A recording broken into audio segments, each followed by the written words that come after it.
Johnny Mac, let's move into some Eagles discussions here today. I want to welcome and thank everybody for being here. All right. Today, hit that like button for us. We appreciate each and every one of you. Already got a good crowd in here, maybe because we were a little bit late, so the build-up was there early.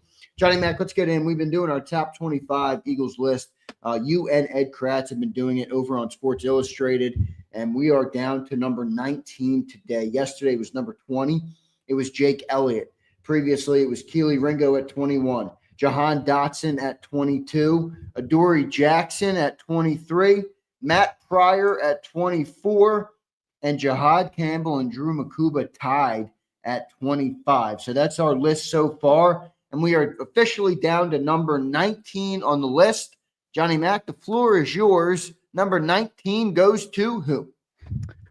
A little bit of a projection here, and a pretty significant projection, and that's Jalyx Hunt, who I think everybody is very high on. Maybe nobody more so than you, Zander. Obviously showed some really, really good signs when he was forced to play late in the season and into the playoffs. And now they need him. They need him to step up a little bit quicker than they would have imagined. We all know the history by now, I would think. Safety at Cornell, late bloomer from a physical standpoint, from tiny Houston Christian, the Houston Christian Huskies, not exactly the Alabama Crimson Tide. The thought was this is a developmental player. It's a third-round pick late in the third round. And because of injuries at that particular position, he was forced to play in a rotational role. And now he's going to be asked to take on basically Josh Sweat's role, which is a lot different. But I think, one of the positives is, talk about young players in basketball, sometimes when you throw them into the deep end of the pool and you expect them to struggle, they surprise you. And I think that was the case with Jalyx Hunt, because I don't think, Vic Fangio was too confident. And all of a sudden he shows up and, when he first, it's ironic when he first got to play, which was about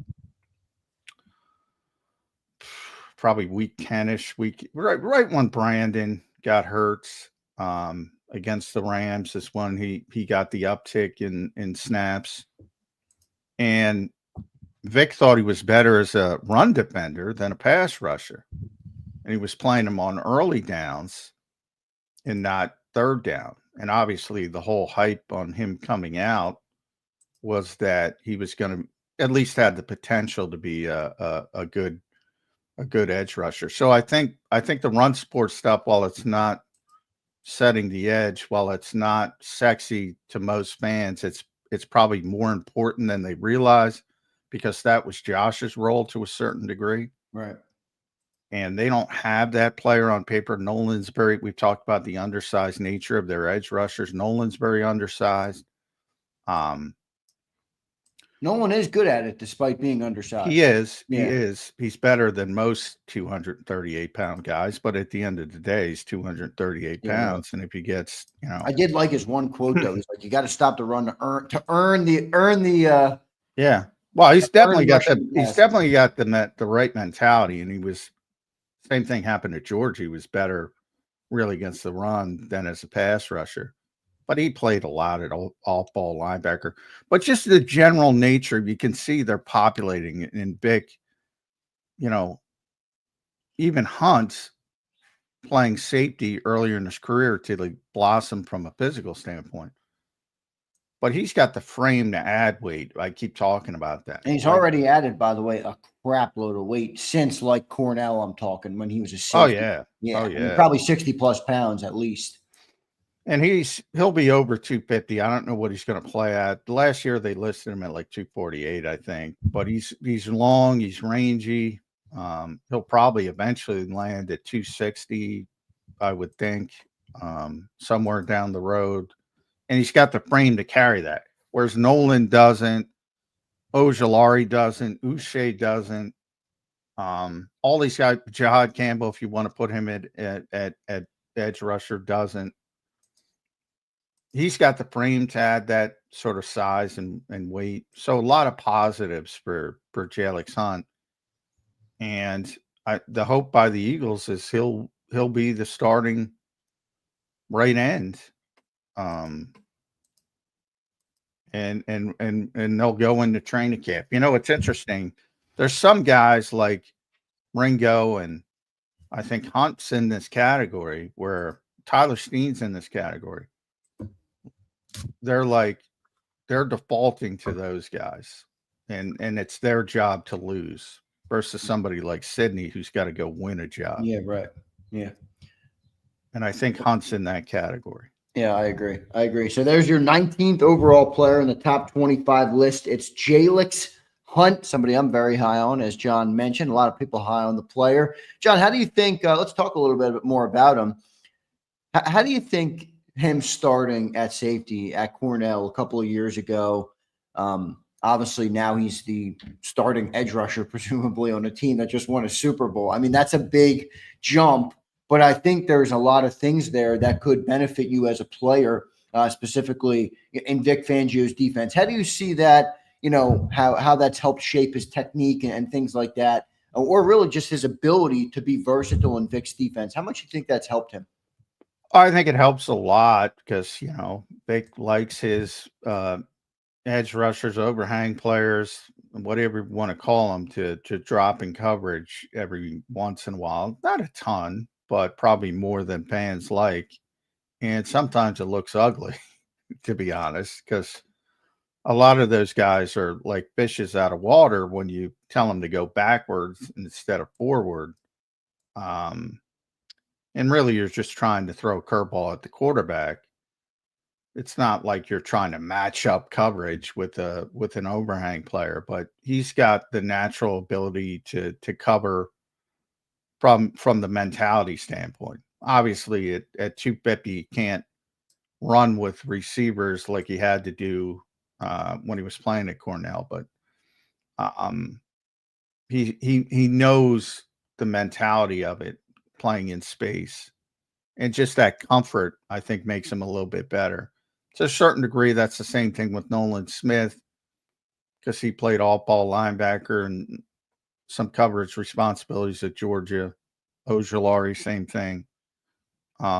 Campbell, same thing if you want to project him outside. So you can see him adding those types of players, guys who are comfortable going backward. And he's got a bunch of them now, which is probably a positive from his standpoint.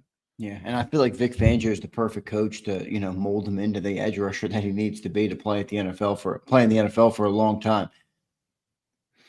Yeah, well, you know, Vic's proven, demonstrated performance, 40 years. So he's generally going to get, not always, Bryce Huff, you know, he's like he is a human being. Well, I know, but I do think certain traits and certain types of players would fit here better, especially with Vic. Bryce was obviously not a great fit in that he was limited in what he could do, versus Jalyx is a guy who, let's be real, if he didn't fall in Philly, this is a guy who maybe could have never played in the NFL. I mean, I'm not saying that he's not that good. I'm just saying you get a team that has a bunch of edge rushers. You get a guy that's not interested in a versatile player like this. They put him on the bench. They put him on the practice squad. And you guys know how that goes. They can be there for years and you never realize their talent. I think it's the perfect fit for him. And I think it's, you know, goes both ways. So I think that's a big advantage, you know, that he's obviously got Vic Fangio and that Vic plays the style of defense he does and uses his edge rushers the way he does. Yeah, I mean, opportunities always. There's so many guys in the NFL that, you know, are what ifs, and most of them, you know, if you're a day 3 pick, and Jalyx was the end of day 2, but if you're a day 3 pick, especially, we talked about it with Antoine Powell-Ryland, sometimes you never get that opportunity. And let's be honest, if guys didn't get hurt last year, we wouldn't know anything about Jalyx Hunt because he wouldn't have played. We wouldn't know anything. And he would not be in a position he's in today, at least even competing for a job. We wouldn't know. He wouldn't have had that opportunity to open the coaching staff's eyes and say, hey, maybe we got something here. So when these, and nobody wants these opportunities, and that's why nobody wants opportunities because other guys get hurt. But if you get it, you better take advantage of it. And that's where Jeremiah Trotter is also right now. You know, he's got like at least a month window, I would say, Jeremiah Trotter, to open up some eyes. Say, yeah, we got something with Jeremiah Trotter Jr. And if you don't have that opportunity, if guys didn't get hurt in front of Hunt, and if Nakobe didn't get hurt, if Jihad Campbell didn't hurt his shoulder in college, you know, Trotter would be ready to sit for a second year. And who knows if he ever gets a chance, if those guys are healthy. Probably not, to be honest. And the same thing with Hunt. If he doesn't get an opportunity to flash in those 343 snaps he played last year, the Eagles have a different penciled in edge rusher. I don't know who, but they would have went out and got somebody. Yeah, right. Crazy how it all works out. John, what do you think his snap count's going to be this year? I know right now he's slated to be that right end and the favorite to be the starter opposite Nolan Smith. Is it 50 to 75%? Is that too heavy? Like, how do you think that rotation goes this year? How much will Jalyx Hunt actually be on the field, if assuming he wins that job? Well, the hope is 821, and I give you that number because that's Josh Sweat's number, right? From last year, and that includes the playoffs. Which is what, 75% probably. I don't have the percentage in front of me. But not quite that high. Not quite that high.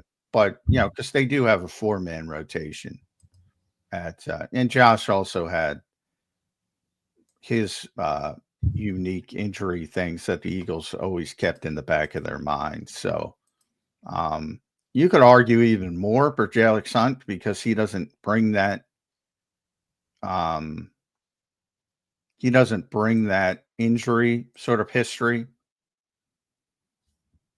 Now, if you look at the top edge rushers snap wise, Karlaftis was number 1, over 1,000. TJ Watt was over that. Those were the only two over 1,000. That's a lot of snaps, man. Then you have Van Ginkel at 973, Grenard at 969, Byron Young from the Rams at 936, Jared Verse 933. Rams are good. Vikings are good on the edges. Trayvon Walker, guy we had talked about in the offseason because some weird rumor at some point, even though it made no sense from Jacksonville's standpoint. 911, that's it, and then you're down into the 800s. So I would think if he's the starter, it's got to be at least 700. 800 might be a little bit pie in the sky, but you know, because it's probably going to be more of a village approach than just say, all right, he's replacing Josh. You know, you're going to need more from whether it's Ojulari, whether it's Uche, whether it's Powell Ryland, Patrick Johnson, Jihad Camp. You're going to need something from those guys as well, a little bit more. Yeah, we'll see how it is. He is the front runner there over there. We'll see what the other guys can do. We talked about Antoine Powell Ryland this week. Maybe he has an impact. You got Joshua Uche, you got Azeez Ojulari. So not the most proven position, Johnny Mac, but there is some guys with some upside there. We'll see if they can realize it. And Jalyx Hunt is obviously number 1 in that category of guys that need to realize that upside. What kind of I know you hate doing this, John, but just to give people a ballpark of kind of where you are, because I think people look at you as the the voice of reason, if that makes sense.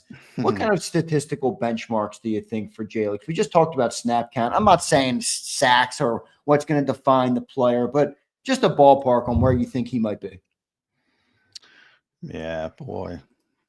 You know me and sacks, man. I know. It's I like, know. first of all, you're asking me, our fans going to be happy? He's not going to get 10 sacks. If he does, it's a home Yeah, but run. last year's defense proved that we really don't need 10 sacks. Well, exactly. It's, and you would think people would learn from that. And it's more important to, the pressure percentages. Coming up soon on this list will be Moro Ojoma. It's crazy. The pressure percentages and defensive tackles. Jalen Carter was third on this team. Third last season. Behind, and by the way, Milton Williams wasn't first. Moro Ojoma was first. Now, again, a lot of that comes into, again, the layered context of professional football. Jalen's getting all the double teams. So, Milton and Moro get to work by themselves one-on-one, and it's easier for them to generate that. So all of it comes in. But the point is how impressive the Eagles' interior pass rush was last year. Not talking about sacks, talking about consistent pressure, speeding the quarterback up, making him uncomfortable, getting him off his spots. That kind of stuff's more important. But, it's one of the reasons Josh Sweat was overrated, because he only had 10 sacks once. It's the reason Brandon Graham was underrated, because he didn't get a lot of sacks. He wasn't a TJ Watt guy. So, if he's the key to me to Jalyx Hunt, number one, he's got to be the starter. He's got to take that job. If Azeez Ojulari is the starter, like, to me, that's a bad ending for the Philadelphia Eagles. Yeah, you don't think that's gonna? Do you think that's? Oh, I think that's got a real opportunity of happening. A real opportunity of happening. Again, this is a completely, for the most part, unproven player. It's all projection at this point, for the most part. And if anything, Ojulari is the more proven commodity, because he's been around for a while. Bad team, we know. Decent numbers on a bad team.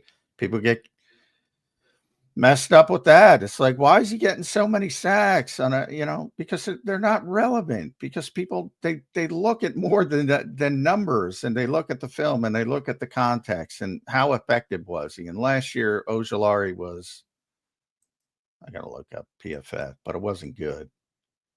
So let's see how many edge rushers they ranked. So 119 guys played enough to be ranked, and Ojulari was 92. Yeah, so not good. And that's why he got the contract he got. Now, makes a big difference when you're playing with Jalen Carter and hopefully Nolan Smith and hopefully Moro Ojoma. But again, it's not like last year when you have Josh Sweat and Milton Williams to go with Jalen Carter. So a lot of uncertainty. But if he's the starter, 7, 8, somewhere in that range, 10 will make the people happy. But of all the stats I hate, and people know, I don't think it's a stat-driven game, professional football. I don't. And of all the stats in a non-stat-driven game, the most meaningless to me might be sacks. That might be number one. They're always good. I used to, you heard me have this argument with Jody. Yeah, I'm not literally saying they're bad. They're always good by nature. I'm just saying they're not as important as people think they are. Yeah, they don't tell the full story at all. No. And sometimes when you just look at that number, and I defer to Chris Long on that because he gave the best description of that. It's like, you got to look at the sack. What happened? Did Fletcher Cox run me into a sack because of a great interior passer? All right, I get the sack. Who cares? You know, it's Fletcher making the play. So many times that happens with Jalen now.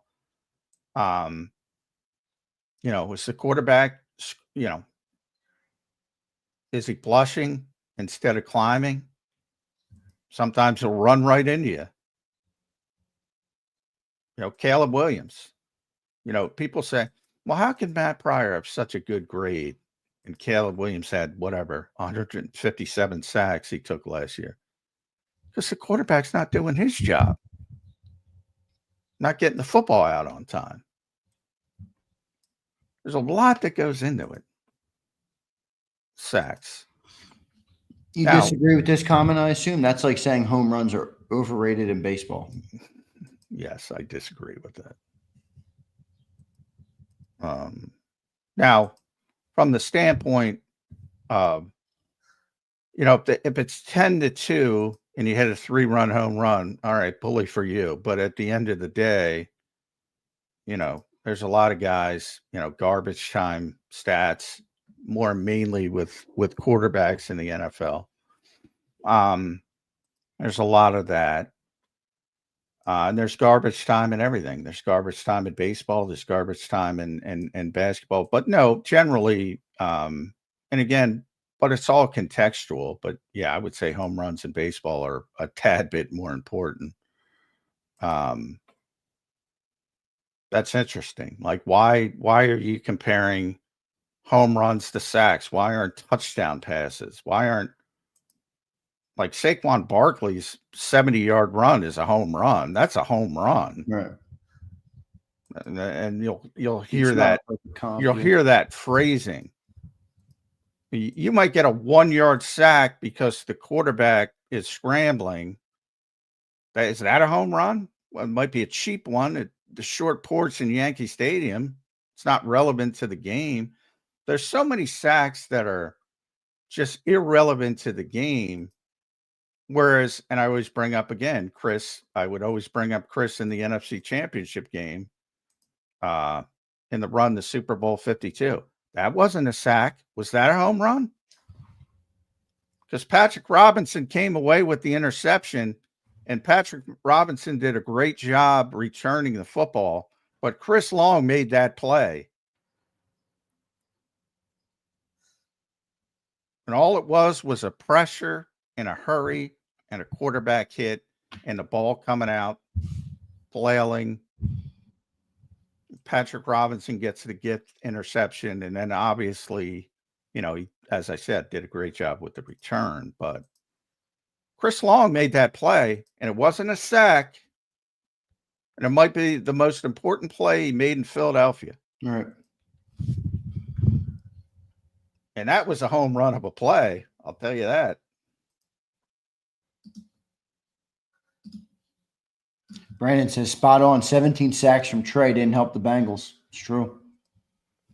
And hey, Trey Hendrickson, I'm not saying, again, sacks by nature are always a good thing, because even if it is a 1-yard sack, you're losing yardage. You're putting the offense in a more difficult position. I'm just saying that the way people value them is way too weighted.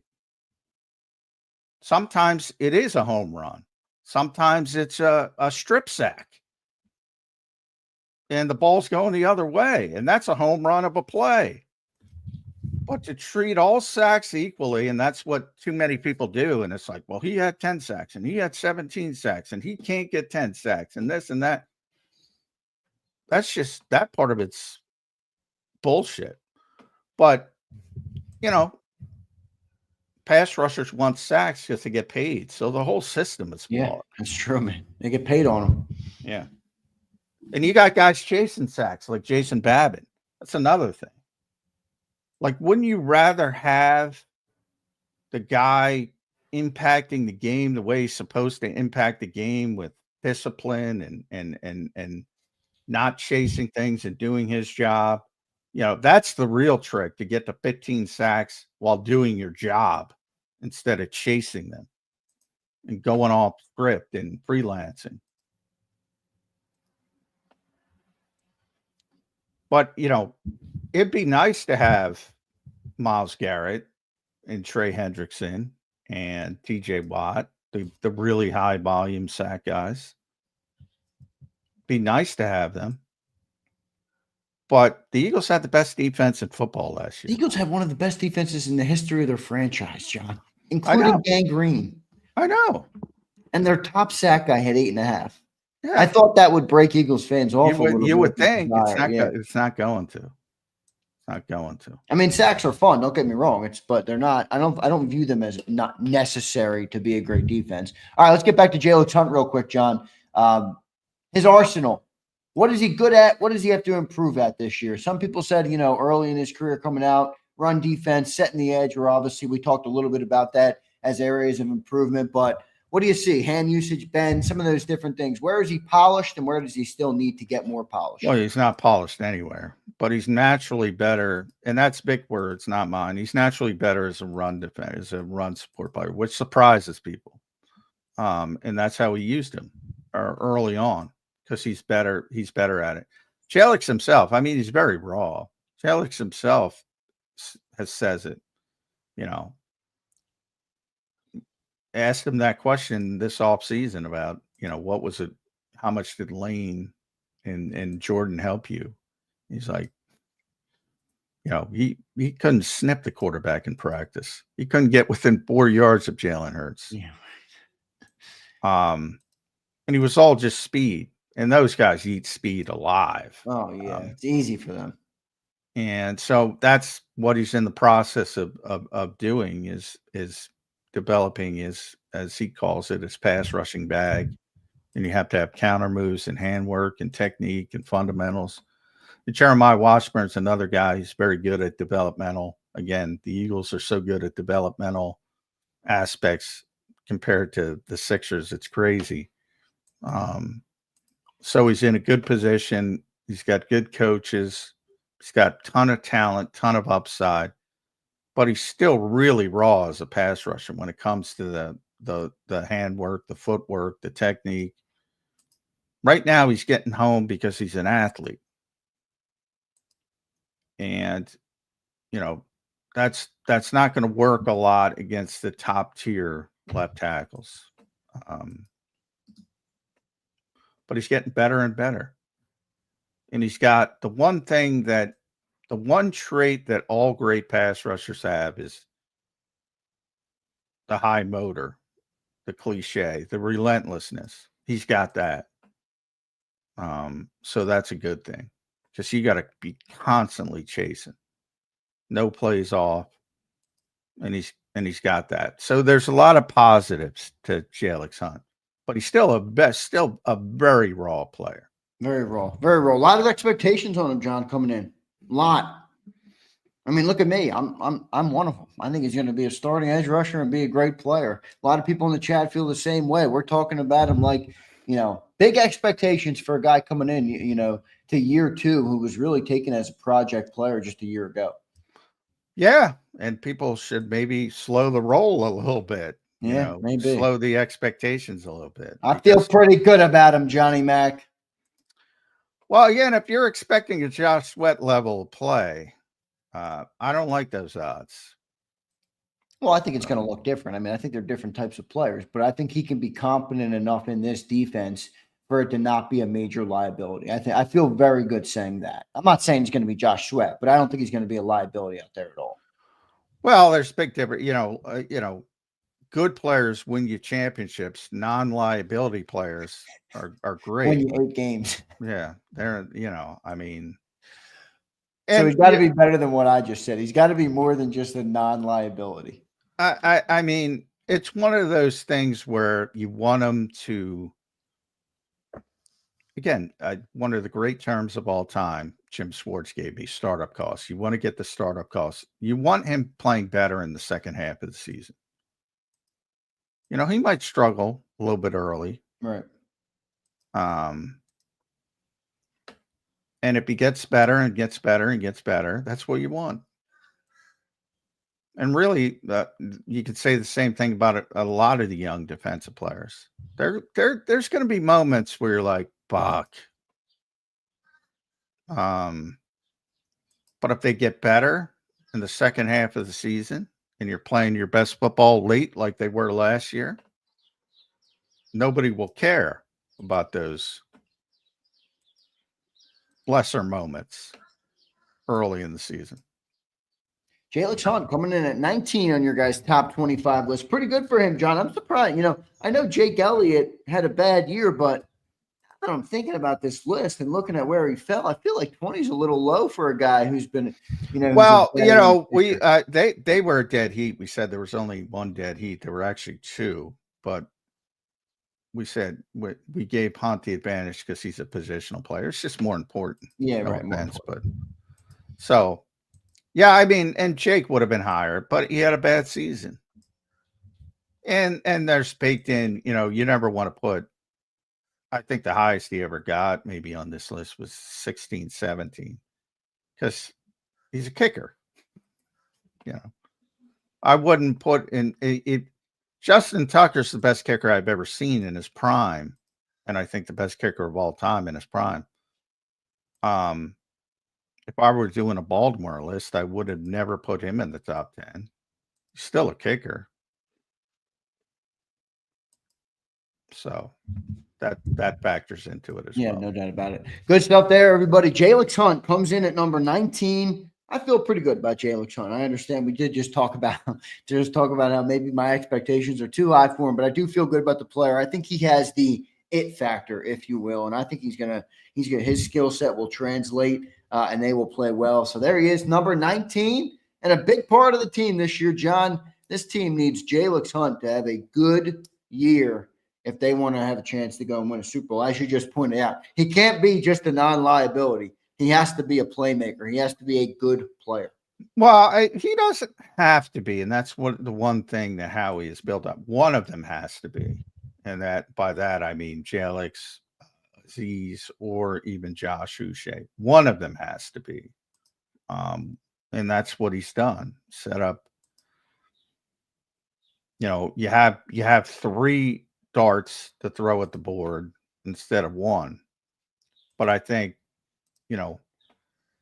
And I'm with most of you guys. I have more hope in Jalyx Hunt than the other two. But is that realistic, or is that because he's been here? Those two guys are more proven, obviously more experienced, obviously better technique wise, more advanced, but they had some poor seasons elsewhere. Both of them had one good season, basically. But that's one more good season than Jalyx. So Jalyx is a big projection right now. I feel good about Uche. I like Uche to be the top Temu signing of the year, John. Well, then Jalyx probably not starting. Well, I think there's going to be rotational. I mean, I think there's definitely going to be a rotation, but I don't like Uche that much. I don't think he's going to start. I think he's going to be a good rotational piece, though. Yeah, the top Temu signing, that's a tough one. That'll come to opportunity, basically. Which one becomes a starter. And it might be Adoree at corner.